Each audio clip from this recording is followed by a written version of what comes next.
In the past 24 to 48 hours, the Trump DOJ has deleted critical documents that were previously made public by the Trump Department of Justice in the partial release of Epstein file documents. Specifically, they have removed the 86-page prosecution memo, which listed the possible co-conspirators in the Epstein case and the victims' allegations against those possible co-conspirators. Julie K. Brown, the incredible reporter from the Miami Herald, was one of the first to write about the Trump regime deleting this from the database. We have a copy of it still here at the MeidasTouch Network, which we also posted on MeidasPlus.com so that it can't be deleted. So check it out there. I'll talk about that in a moment. In the past 24 to 48 hours, the Trump regime has also ordered the local Kentucky GOP parties to rip away the microphone from Kentucky Republican Congressmember Thomas Massie when he was speaking at a local GOP club in Oldham in Kentucky. And the local leaders grabbed the microphone away from Massie so he cannot speak the truth. We're also learning in the past 24 to 48 hours as well more information about how the FBI sought to redact images of the former U.S. president, former U.S. presidents, Secretary of States, and other celebrities from the files. And we're learning more details about the extensive cover-up efforts by the Trump regime in other areas. I mean, outside of the Epstein files, we've learned, and the New York Times reported, that FBI agents equipped with a signed warrant prepared to document blood spatter and bullet holes in Renee Good. She was murdered by Trump's ICE Gestapo in Renee Good's SUV. And they received orders to stop from Kash Patel and at the highest level of the Trump regime because they did not want there to be an investigation that would contradict Donald Trump's claim that Renee Nicole Good, quote, violently, willfully, and maliciously ran over the ICE officer because the blood splatter results would contradict that. Frankly, the video contradicts it, but they interfered and manipulated with an ongoing investigation. And that was one of the main reasons why all of those federal prosecutors in Minneapolis abruptly quit. Like the whole office in Minneapolis, federal prosecutor's office is gone. Let's just go through this one by one. First, I want to show you Republican Thomas Massie. He was behind the discharge petition with Democrat Ro Khanna. And you'll see when he was giving a speech on February 6th in Oldham County, you'll see, and he was speaking in front of the local GOP chapter right there. One of the leaders of that local GOP chapter, they rip away the microphone from Massie because Massie wants to talk about the Epstein files and Donald Trump's connection to it and a cover-up of a child sex trafficking ring and how Donald Trump has betrayed his base.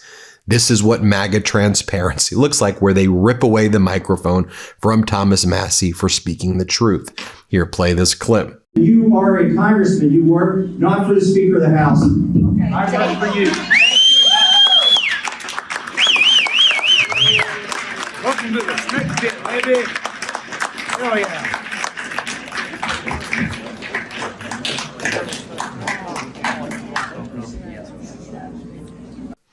Now, that was right around the time that Massie was posting things like this.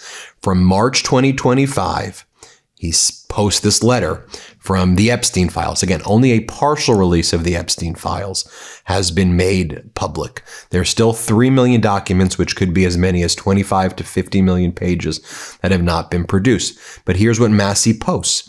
This is from March 2025. Who is protected under this transparency task? Presidents, Secretary of State, celebrities. Nothing would have been released if Ro Khanna, Congressmember Ro Khanna, and I had enforced this. But even now, and against the law, they are withholding information to protect perpetrators. Right. We also are learning that Ghislaine Maxwell, who spoke with Donald Trump's number 2 at the DOJ, Todd Blanche, who used to be Donald Trump's former criminal defense attorney. That's what Blanche's role was. Well, Ghislaine Maxwell, she's supposed to have her deposition taken by the House Oversight Committee on Monday. Even though she spoke with Todd Blanche, she's now going to invoke her Fifth Amendment rights because She doesn't want to talk about what she knows about Donald and other people, and she's going to refuse to answer all of the questions from the House Oversight Committee, despite the fact that her deposition was moved back from August till now, because she said she had to wait until the Supreme Court ruling on her case so that she'd be able to testify, because she said she would have to invoke her Fifth Amendment rights while the Supreme Court had not ruled. Well, the Supreme Court ruled against her. They didn't overturn the conviction that she's a child sex trafficker. She said she was going to testify, and now she's going to invoke the Fifth. Do you see cover up after cover up after cover up here? That's why I want to go through it with you in this methodical detail. But here's a March 2025 email from FBI agents, Kash Patel's department, where the FBI discusses internally the clear and specific guidance to redact images of former U.S. presidents, Secretary of State, and other celebrities who may be in the files. Now let's talk about, though, that DOJ 86-page prosecution memo. The prosecution memo is dated December 19th, 2019. Notably, when I reviewed all 3 million documents in the Epstein files, that have been produced so far, the partial release of documents, that is, one of the things I noticed is, where's all the internal communications and internal memos and deliberative process information? Intra-office, inter-office communications? Where are the FBI victim interviews, survivor interviews? They just weren't there. But this one was produced, which I found interesting. But then all of a sudden, it was deleted from the public database. Fortunately, we downloaded it here at the MeidasTouch Network, so we have a copy of it that you can look at by going to MeidasPlus.com. We posted it on our Substack, MeidasPlus.com. But as Julie K. Brown writes, DOJ's 86-page prosecution memo listing possible co-conspirators in the Epstein case and the victims' allegations against those possible co-conspirators disappeared from their website after the Miami Herald questioned them about the list. So take a look over here. You'll notice on top of this memo, this is the 86-page prosecution memo. It says privileged, attorney work product, deliberative process, confidential, subject to federal rule of criminal procedure 6E. And you'll see it says to Jeffrey Berman. He was the Maine United States attorney, the lead federal prosecutor for the Southern District of New York during this time period. It's from all of his AUSAs, but for whatever reason, their names are redacted. I'm not sure why it's redacted. One of them should be Maureen Comey, who the Trump regime fired. She was the one who prosecuted Epstein and Ghislaine. It's dated December 19, 2019, and it says investigation into potential co-conspirators of Jeffrey Epstein. And the memo says, this memorandum details the investigative steps taken since the indictment of Jeffrey Epstein in this district on July 2nd, 2019, and analyzes the extent to which certain of Epstein's associates and employees may or may not be criminally liable for their conduct during their employment with Epstein. You'll note that that is dated after Epstein died. Right, Epstein died in early-ish August. But when I was going through this document, one of the things I noticed is that, like, go to page 69, 72, 79. I can keep going through these, where it is supposed to mention the co-conspirators. All of that is redacted. Like, all of those names are redacted. There are certain portions that reference, maybe other people, but most of this document is still redacted, but it was made public. None of that should be redacted, and this document should still be made public. We should know who all the co-conspirators are, right? Like this, when people talk about lists, this 86-page prosecution memo would be a list of co-conspirators, and the analysis by the DOJ at that time in 2019 about whether these people on the list should be prosecuted. Now, look, in 2019, it would make sense for there to be what's called a deliberative process privilege, because if you charged these individuals, the deliberative process privilege is like your work product, your memos, your interoffice communications. That stuff is not made public during criminal cases in general. You have to produce all the evidence that you have against the criminal defendant. They're presumed innocent until they're found guilty, but you wouldn't turn over all of your interoffice emails. It would be giving away, today's the Super Bowl, for example. It would be like giving away your playbook, right, to the other side. Instead of, you have to show what's happening in the game, but you don't give away the playbook. But for purposes of the Epstein Transparency Act, the whole thing is reveal your playbook. The deliberative process, right, the inner office emails and memos, that's precisely the type of stuff that we want to see in the Epstein Transparency Act. Transparency, because we want to know who are on the lists. Who are you considering charging? Why didn't you charge them? That's precisely what we want. And even when this 86-page prosecution memo was made public, the key names were redacted. You see all these pages redacted. But now they just deleted it and think that we're stupid. So we saved it. And what I suppose should happen now is that if you look at the Bates number over here, you see this EFTA. Let's take a look at the Bates number, bottom right.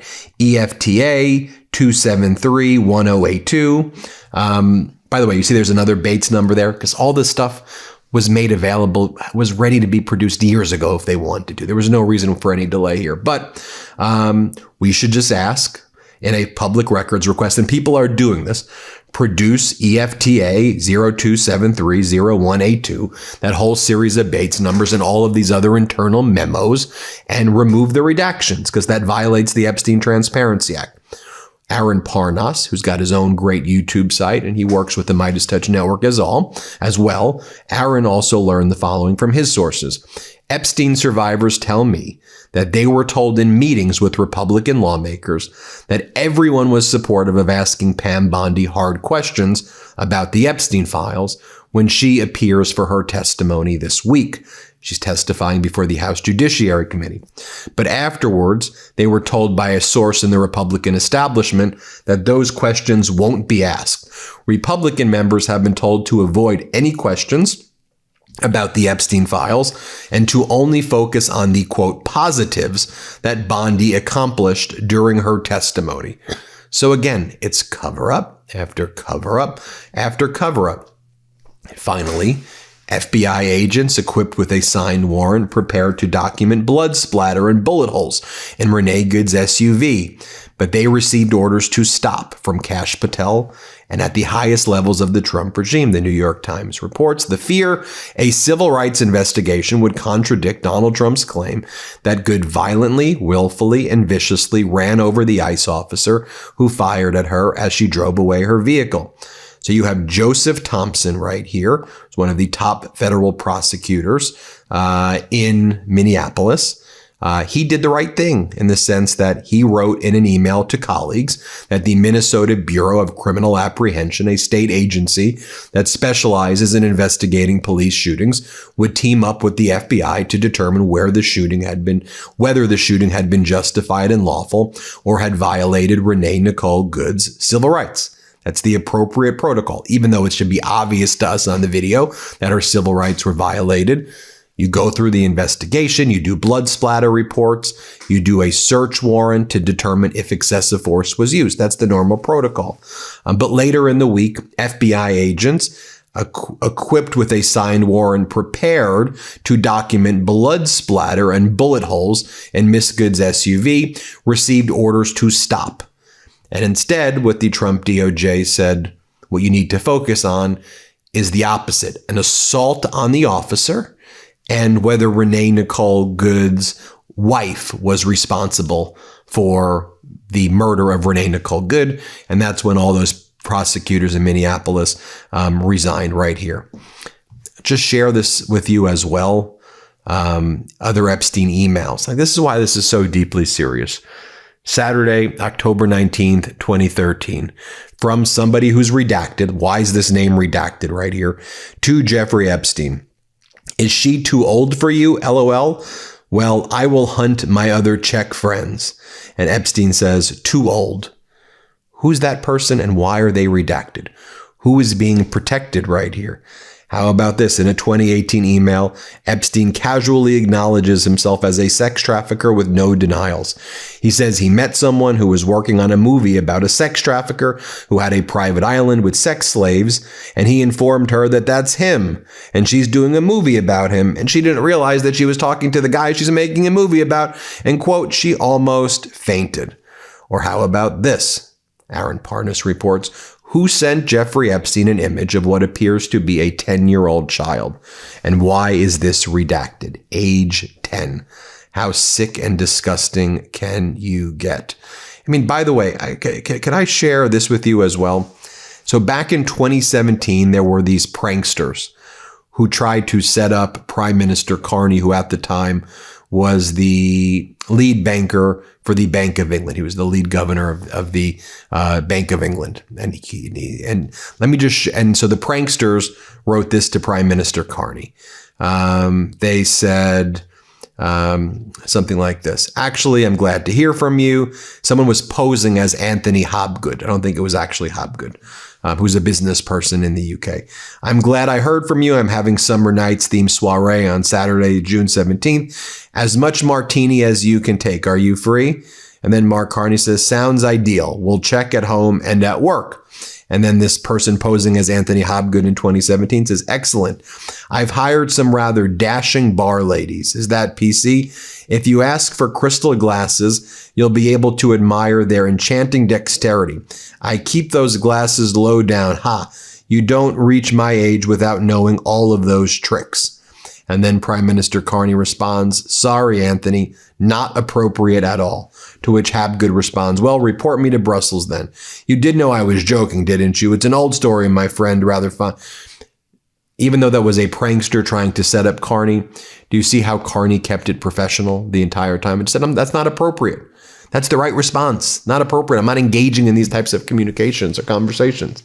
I just think that's interesting because when people try to set him up, that's how Carney behaved. Just shut it down. Hit subscribe. Let's get to 6 million, and thanks so much for watching. Love this video? Support independent media and unlock exclusive content, ad-free videos, and custom emojis by becoming a paid member of our YouTube channel today. You can also gift memberships to others. Let's keep growing together.